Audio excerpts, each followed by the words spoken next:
modalities. By the end of this chapter, you should be able to identify the preventative and health education needs of the patient with the cast, splint, or brace. Compare the various types of traction and the principles of effective traction. Compare the nursing needs of the patient undergoing a total hip arthroplasty or a total knee arthroplasty, and use the nursing process as a framework for care of a patient who is undergoing orthopedic surgery. So there are different types of casts. There are two main types, fiberglass and plaster. Fiberglass casts are lighter in weight. They tend to be stronger, water resistant, and more durable than plaster. It's also better for x-rays because they can see to the bone more than the plaster. It reaches full rigidity within 30 minutes, which is a lot nicer. Just some disadvantages though, it is not as moldable as a plaster cast, and it gives up more heat when the cast is applied, which can be uncomfortable to the patient. So you need to make the patient know that they might feel a good amount of heat coming off whenever the cast is being done. The advantages of the plaster cast are that they are less costly. They do have better molding abilities if you're going in an area that involves the joints. Disadvantages, they are heavy. They are not water resistant, so you have to cover them anytime the patient needs to get in the shower. It can take 24 to 72 hours for the plaster cast to dry completely. And during this time, it needs to be handled as little as possible. It needs to be exposed to circulating air, so you can't cover that part of the body up. Also cannot be on any metal surface, and it can't be on any sharp edge because that's going to cause pressure. You'll know that it's dry when it's odorless, shiny, and white. Otherwise, it's like a dull, dirty color, and there is that wet plaster smell to it. These are just examples of the long and short cast. When you have a patient on a cast, you need to make sure that you look at the bony prominences and areas that might cause pressure. So here you can have pressure there because you have your bone and skin pretty thin between the two. There can be pressure there at the elbow or the heel, and that's if it's sitting on something, it can cause pressure. And then you can actually get pressure sores underneath the cast, and you won't notice that until it's already broken. The skin's been broken down and the body starts to produce drainage, and then the drainage actually goes through the cast. So the damage is more extensive than if they didn't have a cast on and they developed a pressure ulcer. The chance of getting an infection is greater too. Splinting is more practical than casting. It can also be used to immobilize the fracture, just like the cast can. It is more often used to immobilize fractures initially while they have a lot of swelling, and then whenever the swelling subsides, a cast can be placed. Bracing is generally indicated for longer term use than casts or splints, and braces and casts can lead to less braces, and splinting can lead to less compliance because you can remove them. So if you have a patient that you don't think is going to be compliant with the immobilization of the affected extremity, then they need to have a cast on instead of a splint or a brace. Care of a patient with a brace, splint, or cast, you guys can read that. Make sure that they have the neuromuscular status. You're going to do a neurovascular assessment before and after cast application so that you can get a baseline. If they do have any kind of lacerations, abrasions, or breaks in the skin, that needs to be treated before you have the appliance applied. And then you need to educate the patient on what you're going to do, talk them through it while it's being done, and then make sure that they actually understand the education whenever you're done with the procedure. Okay. Again, you're going to do your neurovascular check. They're done every hour for the first 24 hours, and then every 1 to 4 hours thereafter, and that is based on what's going on with your patient and your previous checks. You're checking for motion. So are they able to wiggle hands, toes, fingers? Peripheral circulation, do you feel their pulses? What's the color of their skin? Do they have any affected sensation? So any tingling or numbness. And then paralysis, I think we already talked about. Monitor and treat the pain. You want to keep the pain controlled. You can give analgesics, but also within the first 24 to 48 hours, ice packs work really well for swelling. And then keeping the affected area to the level of the heart can also help with swelling.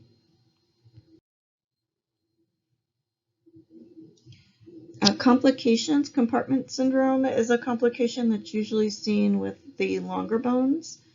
And signs and symptoms, your patient will complain of relentless pain that is worse than the pain that they initially felt.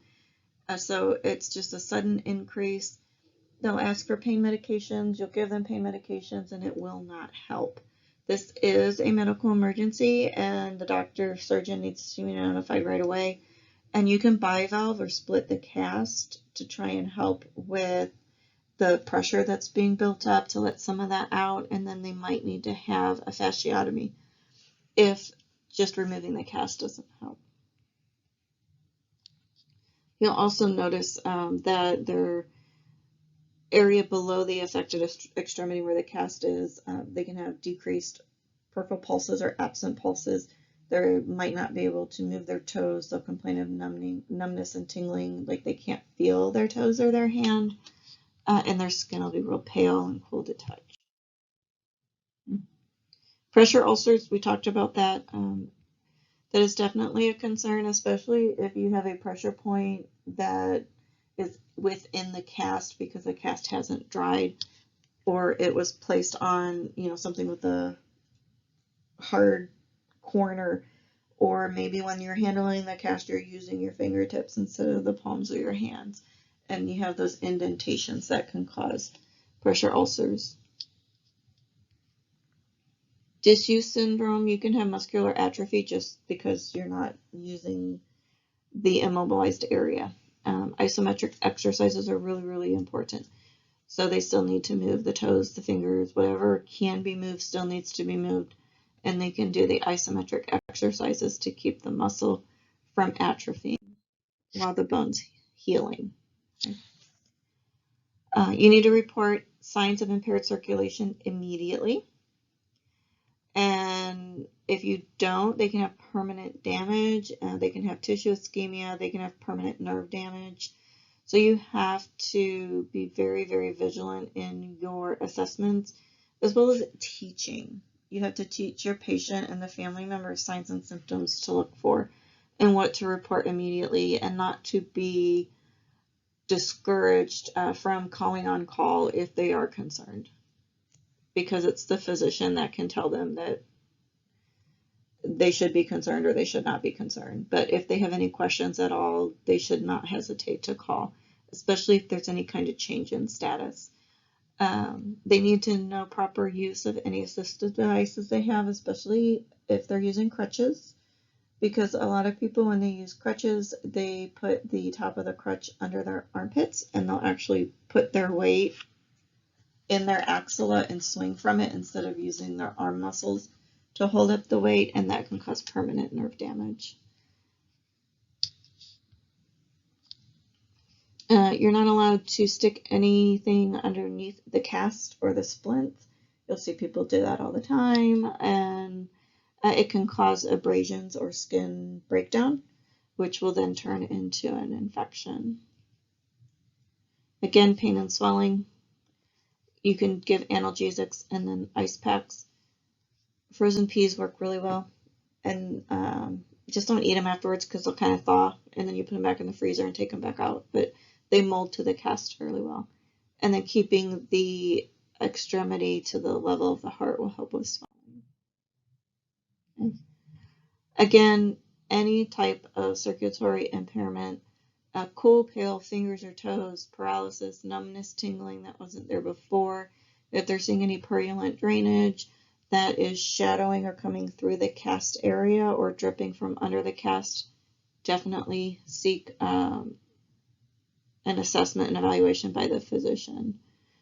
And if they have persistent swelling and persistent pain, they need to notify their physician right away. Once the cast is removed, they need to gradually increase their activity because they can add undue stress to the bone, since the muscles aren't going to have the same strength and tone that they had prior. Even with the isometric exercises, you have to build that muscle back up. So if you cause too much stress, you can actually re-injure the fractured area. Proper skin care, clean and dry. They can put moisturizer if they want to.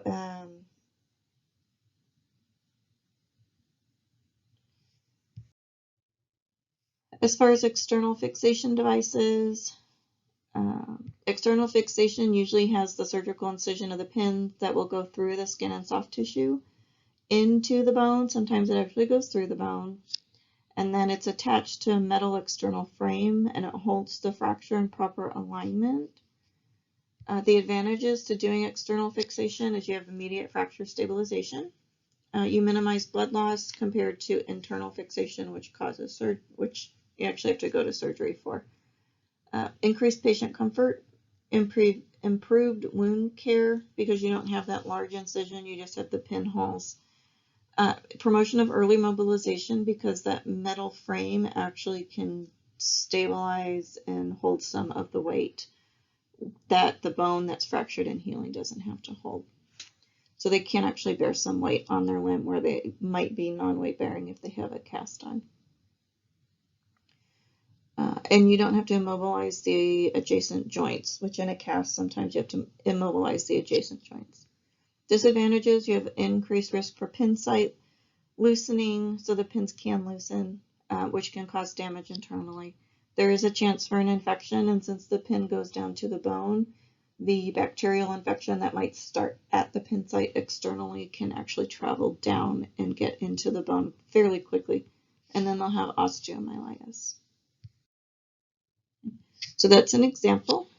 As far as pin site care, the pin insertion site should be assessed every 8 hours. You're looking for inflammation as well as signs and symptoms of infection. Sometimes there'll be a loose cover dressing over it, and if there is, it needs to be assessed and changed per the doctor's orders. The client should be encouraged to use the overhead trapeze to shift their weight for repositioning. You want to teach the patient about isometric exercises, and physical therapy might come do that as well. But the exercises should be done 10 times every hour while they're awake, just like their incentive spirometer. And the extremities should be elevated to the level of the heart. You're going to do neurovascular checks every 2 to 4 hours. And whenever you do pin site care, you're going to clean each pin site separately. So if you use gauze, you're just going to use the gauze pad on one site and get a new gauze pad. If you're using cotton-tipped applicators, you're going to use one cotton-tipped applicator for one pin site and then get a new cotton-tipped applicator. Otherwise, you can cross-contaminate and bring bacteria from one pin site to another. Traction, we don't see as much as we used to, but you might still see traction, and you just have a pulling force from one part of the body, and that will cause the it causes the bone to set. If there's any misalignment, it can reset that alignment. It reduces deformities and realigns the fractured area. You might see it if a patient has some kind of a femur fracture until they can go into surgery, or if they can't have surgery right away because of a heart condition, or they were on blood thinners and had a traumatic event. You might still see it, but it's not done as frequently as it was. There are certain rules to traction. It has to be done continuously to be effective in reducing fractures.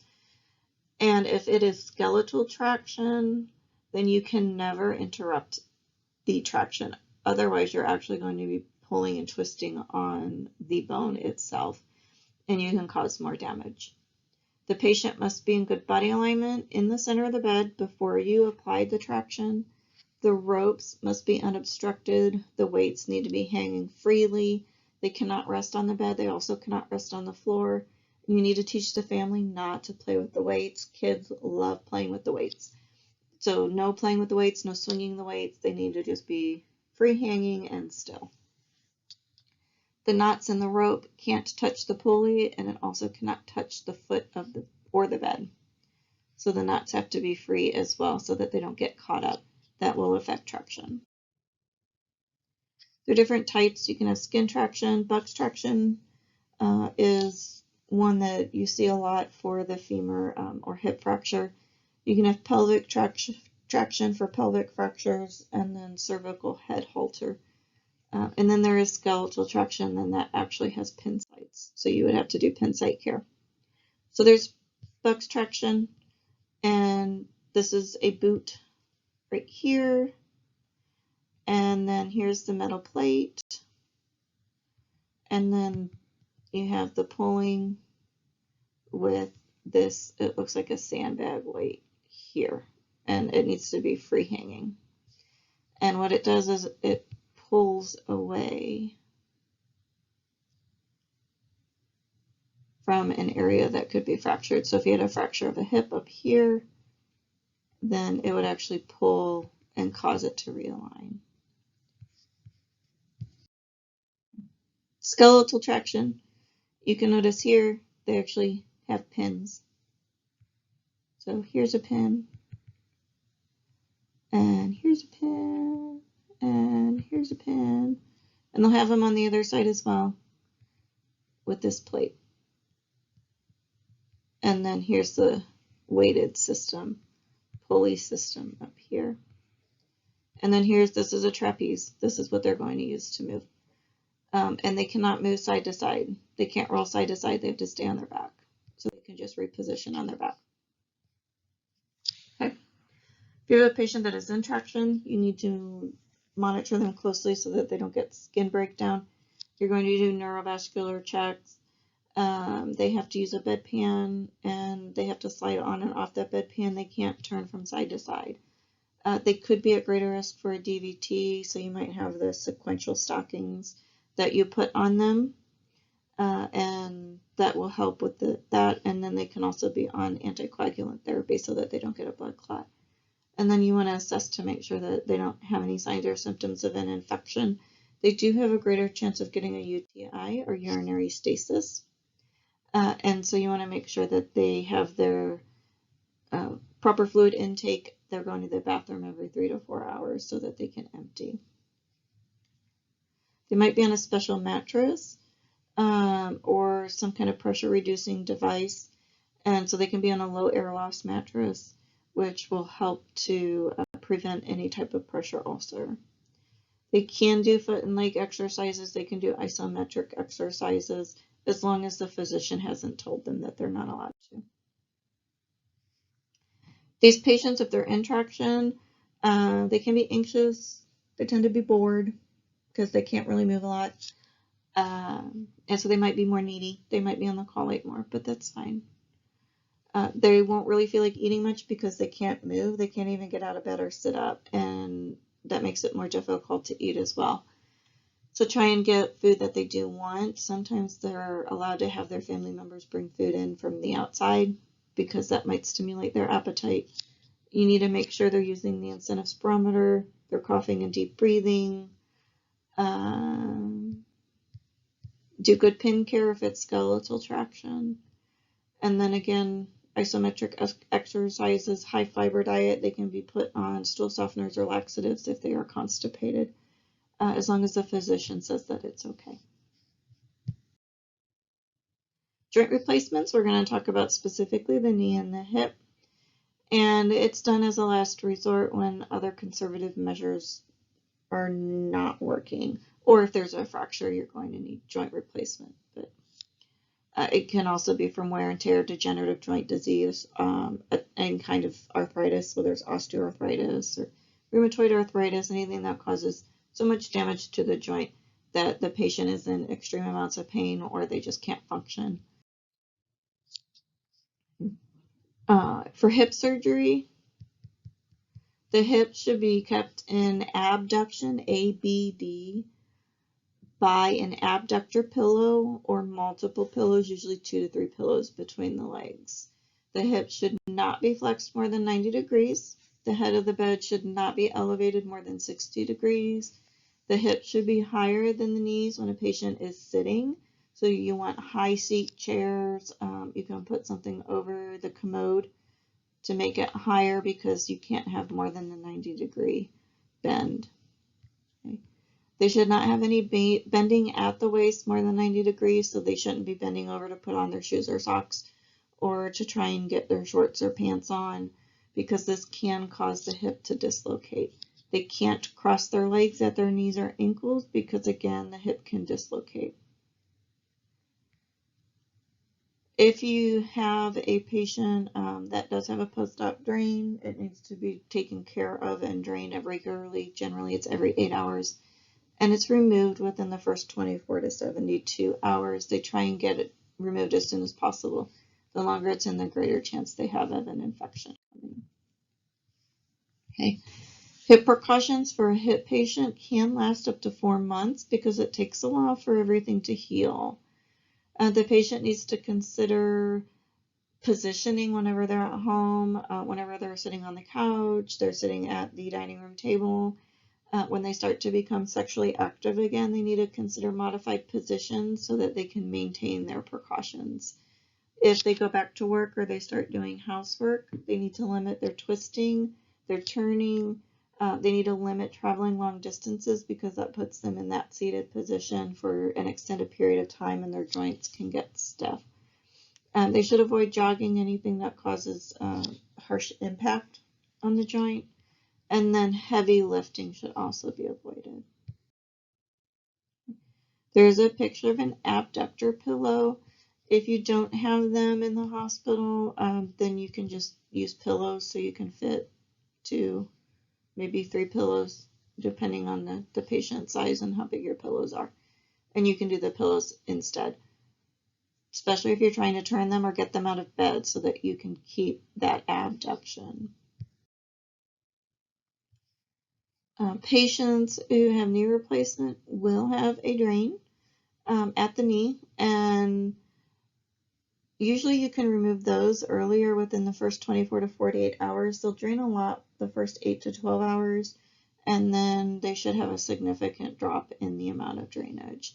You usually have less than 30 mils an hour you can pull it. The biggest things for your knee replacement, they need to get up and move. They can have a compression bandage on the knee, and that'll help with the swelling. You need to do the neurovascular checks, but they need to get up and move. The more they move and the more they bend the hip, the better they'll actually feel. Initially, they're not going to agree that it feels better, but it will feel better. Otherwise, their joint will actually become very stiff, and they'll have more pain long term. You might have an order for CPM machine. I'm not seeing these much anymore, and that's just because of newer research that has come out. But it's passive range of motion, and it's continuous while they're in the machine, and it bends the knee for them. Some doctors will order it just because it helps with pain, and it helps to reduce the swelling. That constant moving actually helps to prevent scar tissue, and it's a nice, slow, passive movement. So it's not harsh, and it doesn't hurt the joint at all. People used to be placed in it immediately after surgery. Now they actually want them up and moving, and they want the active range of motion more than the passive. They used to order like 8 to 12 hours a day on these machines, and the patients would stay in bed, and they weren't getting up. So now they want them up and moving around. They will get physical therapy. It can be inpatient and home therapy, and then it can also be acute rehab, which is outpatient. They can get assistive devices. They might start with a walker and then go to a cane. And this is a CPM machine. If you've not seen one, the leg goes in here. So the foot goes here, the leg goes here, and then there are straps usually here and here. The knee is here, and then the thigh will go down here. And the machine runs down to straighten the leg, and then back up to bend the knee. And then this controls exactly how fast and how much flexion and extension. If you have a patient who's undergoing orthopedic surgery, then the pre-op assessment is no different than what we've already gone through in the pre-op chapter. So you can review that. You want to get their medical history. When's the last time they ate? When's the last time they had anything to drink? Any current infections, any heart conditions that you need to know about, recent medication changes or new diagnoses, chronic illnesses. Educate them on post-op knowledge and what they need to do post-op. Provide support in coping and answer any questions. They're going to be anxious. After, you're going to make sure that they have pain under control. You're going to monitor their vital signs. So this is your post-op chapter. Look at their level of consciousness. Make sure that they're able to swallow before you give them anything to drink. You're going to do neurostatus. Make sure that the affected area actually has tissue perfusion, because you can have swelling. Swelling's not uncommon, but you shouldn't have the tingling and the numbness.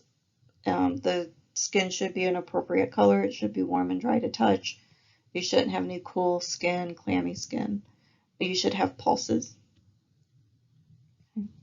If there are any restrictions on weight bearing or mobility restrictions, then you need to make sure that they're aware of that, and the family's aware of that as well.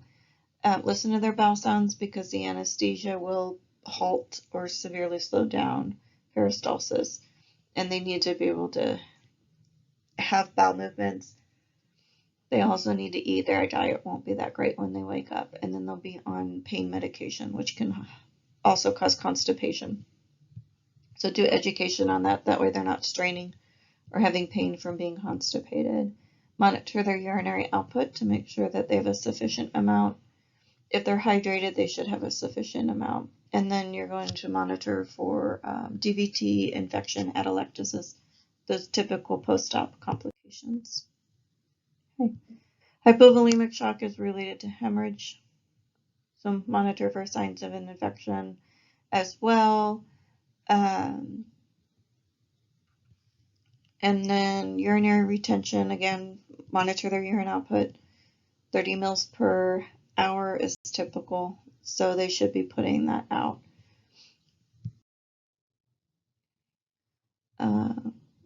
As far as nursing goals, neurovascular check. They should have adequate neurological function, and they should be having good tissue perfusion.